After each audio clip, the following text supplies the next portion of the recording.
সবকিছু আপনারা দেখতে পাবেন। তো তার আগে কিছু জিনিস আপাকে আমরা বুঝাইয়া দেই। এটা হচ্ছে আপনার মেয়ের পোশাক। তোমার হাতে নাও, এটা তুমি, হ্যাঁ তুমি নাও, এটা তুমি বড়, এটা ধরো। আর এটা হচ্ছে তোমার, আর এটা হচ্ছে আপনার। আরো কিছু চমক থাকছে যেটা ভিডিও শেষে দেখতে পাবেন। আপনি বলেছিলেন আমরা ঈদ ছাড়া গরু গোশ খাই নাই, কুরবানি ঈদ ছাড়া। এখানে 2 কেজি গরু গোশ আছে, এটা আপনি হাতে নেন। আলাদাভাবে আপনারা যে 5 জন পরিবার আছেন, এটা আপনাদের জন্য। ওখানে আরো 6 কেজি গোশ আছে। একটা মাছ আপনার পরিবারের, আর একটা মাছ আপনার পাশের পরিবারের সবাইকে বিলাই দিবেন। এই দইটা আপনার পরিবার, আর ওখানে বড় বড় যে 2টা দই সবাইকে খাওয়াবো আমরা। আপনার ভাইকে আপনি খানা খাওয়াইছেন, আমি এটা কিভাবে ভুলি।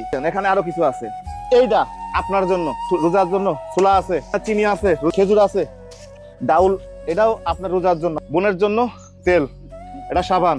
আমরা এখন রান্না বান্না শুরু করি। ভাইয়ের জন্য দোয়া থাকবে তো। ভাই, এই যে আমার এই উদ্যোগটা কেমন লাগতেছে আপনার? আলহামদুলিল্লাহ, উদ্যোগটা খুবই ভালো লাগছে আমার কাছে। এরকম একটা পরিবেশে আমাদেরকে নিয়ে আসছেন, আপনি আসছেন, এরকম একটা উদ্যোগ নিয়েছেন। আমি দোয়া করি আপনি আরো নতুন নতুন ভাবে এইরকম পরিবার বেছে নিয়ে এইরকম প্রোগ্রামগুলো করেন। ওই দেখেন, ওই পাশে হচ্ছে রান্না, এই পাশে রান্না হচ্ছে।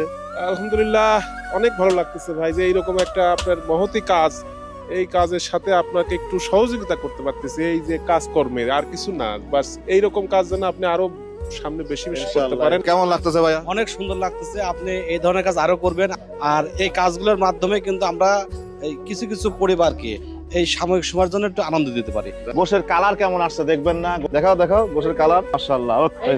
এই যে খিচুড়ি ভাই, কেমন হবে খিচুড়িটা? আশা করি এই যে খিচুড়িটা সুন্দর হয়েছে। খুশি, আমি সেই খুশি হয়েছি। ভাই যে আমার রক্তের না হলেও ভাই আমার জন্য এত কিছু করেছে, আমি সেই খুশি হয়েছি। তোমার জামা পছন্দ হয়েছে? তোমার পছন্দ হয়েছে? অনেক। তোমার পছন্দ হয়েছে? তো ঠিক আছে, শুরু করেন ভাই। এইরকম দেখি যে অনেক অসহায় মানুষ আছে, গরিব অসহায় মানুষ আছে, কারো স্বামী নাই, কারো মনে করেন ছেলে নাই, নিঃসন্তান।